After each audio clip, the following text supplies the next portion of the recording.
Everyone, welcome to the learning station. और आज मैं आपको पढ़ाऊंगा क्लास 9 का इंडिया साइज एंड लोकेशन का सेकंड पार्ट। ठीक है, इसमें बेसिकली हम पढ़ेंगे यानी कि इंडिया टू द वर्ल्ड, यानी कि ट्रांसपोर्टेशन सिस्टम में कैसा है, इंडिया के वर्ल्ड से साथ कैसे कनेक्शन है ट्रांसपोर्टेशन सिस्टम में। ठीक है, मैं आपको एक तरह से इसकी शॉर्ट स्टोरी बताऊंगा। अगर आपने वो समझ ली तो आपने पूरा ये पैराग्राफ भी समझ लिया। ठीक है, as you all know that we are living in 21st century. ठीक है, अगर हम ट्रांसपोर्टेशन टेक्नोलॉजी की बात करें तो two mode of transportation technology आती है। अगर हमें दूसरी कंट्री तक जाना है, सपोज मुझे इंडिया से लेकर टर्की तक जाना है, ठीक है, तो दो रास्ते होते हैं मेरे जाने के लिए। या तो मैं एरोप्लेन का रास्ता लूंगा या फिर मैं लूंगा जहाज का रास्ता। ठीक है, अगर मैं आपसे ये कहूँ कि मैं 500 साल पीछे चला गया यानी कि 15th सेंचुरी के अंदर चला गया, तो मैं जाऊंगा सिर्फ जहाज से, क्योंकि एरोप्लेन जो थे ना वो इन्वेंट ही नहीं हुए थे। एरोप्लेन इन्वेंट हुए थे 19th सेंचुरी के अंदर। ठीक है, चलो ये भी मान लेते हैं कि मैं 15th सेंचुरी में हूँ और मैं इंडिया से टर्की तक जहाज में पहुंच गया। ठीक है, लेकिन अगर मैं आपसे ये कहूँ कि मैं पहुंच गया 5th सेंचुरी के अंदर, ठीक है, तो मैं कैसे जाऊंगा टर्की तक। ठीक है, मैं जाऊंगा माउंटेन्स को पास करता हुआ। ठीक है, अब ये तो है ही, अब दूसरी कंट्री में मैं जाऊंगा तो ये तो है ही नहीं कि सिर्फ माउंटेन्स वगैरह आएंगे, कुछ बिल्डिंग्स वगैरह भी आएंगे, शहर वगैरह भी आएंगे, मार्केट वगैरह भी आएंगे। ठीक है, तो मैं मार्केट का स्कल्पचर देखूंगा, मार्केट की मतलब वहाँ का कल्चर देखूंगा, मैंने कहा अलग अलग कंट्रीज का किस किस टाइप का कल्चर है। बिकॉज टर्की का अलग कल्चर होगा, पाकिस्तान का अलग कल्चर है, ईरान का अलग कल्चर है। तो जितने भी कल्चर है ना वो सारे मैं अपने दिमाग में रख लूंगा। ठीक है, मैं इंडिया से लेकर टर्की तक गया, लेकिन मैं इन शहरों से होकर भी गुजरता गया। ठीक है, तब जाकर मैं टर्की पहुंच गया। ठीक है, तो यही आता है इस पूरे पैराग्राफ के अंदर। ठीक है, अब मैं आपको इसके पॉइंट्स पे पढ़ा देता हूँ। ठीक है, India's contact with the world is through the ages, यानी कि इंडिया के ट्रांसपोर्टेशन सिस्टम की हम बात करें तो बहुत ही सालों से है। ठीक है, इंडिया से लेकर सीधा मुझे टर्की तक जाना है तो मैं कैसे भी जा सकता हूँ। ठीक है, अभी के ज़माने में मैं उससे जा सकता हूँ, एरोप्लेन से जा सकता हूँ, एज वेल एज मैं जहाज से भी जा सकता हूँ। ठीक है, तो कॉन्टैक्ट थ्रू द एजेस यानी कि बहुत सालों से रिश्ते हैं।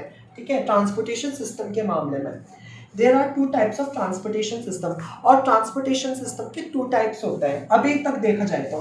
The transportation system from India to world, यानी कि इंडिया से लेकर पूरे वर्ल्ड की ट्रांसपोर्टेशन सिस्टम की बात करें तो वो दो टाइप के होते हैं। ठीक है, एक होता है एयर ट्रांसपोर्ट यानी कि एरोप्लेन से आना जाना, दूसरा होता है सी ट्रांसपोर्टेशन सिस्टम यानी कि जहाज से जाना। ठीक है, हम दो रास्ते होते हैं जाने के लिए ट्रांसपोर्टेशन सिस्टम में, अगर हम 2020 की बात करें तो, क्योंकि ऑब्वियसली टेक्नोलॉजी का जमाना है ये।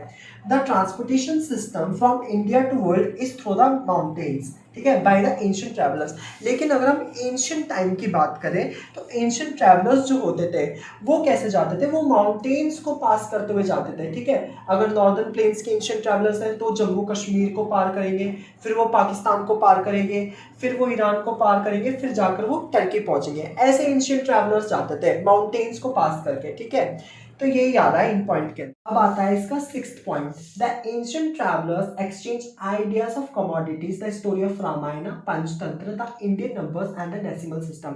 यानी कि जो एंशिएंट ट्रैवलर्स जो थे ना हमारे इंडिया के, वो बाकी कंट्रीज जाकर हमारी कहानियां सुनाते थे। जैसे रामायण की कहानी सुना दी उन्होंने, पंचतंत्र की कहानी सुना दी उन्होंने, और जो नंबरिंग सिस्टम है ना वो भी हमारे इंडिया से पूरे देश तक फैले थे, यानी कि पूरी अलग अलग कंट्रीज तक फैले थे। और decimal system also, decimal system का मतलब होता है नापतोल वगैरह। ठीक है, तो हमारे एंशिएंट ट्रैवलर्स ने काफ़ी काम करा है, यानी कि हमारे इंडिया को एक तरह से बहुत ही कल्चरल कंट्री बनाने के लिए। ठीक है, अब आता है इसका next point, spices were taken from India to other countries like Singapore, Europe, China etcetera. हमारी इंडिया जो है ना वो स्पाइसेस में बहुत फेमस है। स्पाइसेस इतने फेमस होते हैं ना, एकदम मुंह में जाकर ना घुल जाते हैं। ठीक है, और ये जो स्पाइसेस है ये कंट्रीज में अलग अलग लोगों को ना बहुत पसंद है। ठीक है, तो वो मांगते हैं तो सिर्फ इंडिया के मसाले। ठीक है, तो हमारी इंडिया मसाले भेजने में भी एक्सपर्ट है। अब चाहे तो वो लंदन हो गया, चाहे तो वो चाइना हो गया, चाहे तो वो अमेरिका हो गया, जगह जगह तक हमारे स्पाइसेस जाते हैं। ठीक है, अब आता है इसका 8th point, style of dome and architectural style can be seen in many different types of country. अब आता है डोम एंड आर्किटेक्चरल स्टाइल। वैसे तो आपको बहुत कंट्री में जाओगे ना तो आपको अलग अलग स्टाइल देखने को मिलेंगे, लेकिन सिर्फ दो कंट्री है जहाँ पर आपको आर्किटेक्चरल स्टाइल सही में देखने को मिलता है। आर्किटेक्चरल स्टाइल का मतलब होता है दीवारों पर पेंटिंग करना। ठीक है, तो आपको सिर्फ दो कंट्री में मिलती है वो, एक तो हो गया यूरोप, एक हो गया सीधा हमारा इंडिया। ठीक है, हमारी इंडिया में राजा वगैरह जो है ना वो बहुत वो थे, डेस्परेट थे कि अपने अपने महलों में, अपने अपने राजघरानों में, किंगडम में पेंटिंग्स करवाते थे वो, ठीक है। तो हमारी इंडिया के राजा और यूरोप के राजा तो एक तरह से अपनी आर्किटेक्चरल स्टाइल करवाते थे जिससे उनकी किंगडम की खूबसूरती निखर कर आए, ठीक है। तो ये भी मैंने पढ़वा दिया आपको। सो गाइस, अब हम बात करेंगे इंडियाज नेबर्स, यानी कि इंडिया के नेबरिंग कंट्रीज के नाम क्या क्या है, ठीक है। तो सबसे पहला पॉइंट देखते हैं, India's position is very good. India की जो पोजीशन है ना, वो थोड़ी कोन टाइप शेप है, आइसक्रीम का कोन खाते हैं ना, उस टाइप की शेप है हमारी इंडिया की, देख लो, ठीक है। आपको इंडिया की शेप भी दिख रही होगी। India has 28 states and 7 union territories, यानी कि इंडिया के स्टेट्स कितने हैं 28, वैसे तो 29 होता है लेकिन बुक में लिख रहा था कि 28 स्टेट्स है, तो मैंने बुक की लैंग्वेज यहाँ पे लिखवा दी। एंड 7 यूनियन टेरिटरीज आती है। इंडिया की नेबरिंग कंट्रीज कौन कौन सी है, ठीक है, चलिए देखते हैं।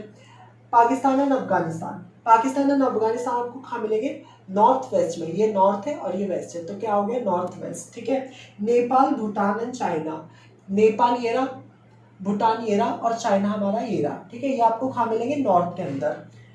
और म्यांमार और बांग्लादेश, म्यांमार और बांग्लादेश आपको ईस्ट की तरफ दिख जाएंगे, ठीक है। और श्रीलंका और मालदीव जो है ना, श्रीलंका यहाँ पे ये रहा और मालदीव इधर आता है, ठीक है। तो गाइस, ये जो पूरा चैप्टर है ये पूरा कंप्लीट हो गया है। अगर आपको थोड़ा सा भी मेरा चैप्टर अच्छा लगा हो, प्लीज़ लाइक एंड सब्सक्राइब और मेरे चैनल को शेयर करना ना भूलना, ठीक है। फिर मिलते हैं नई वीडियो के साथ। Thank you.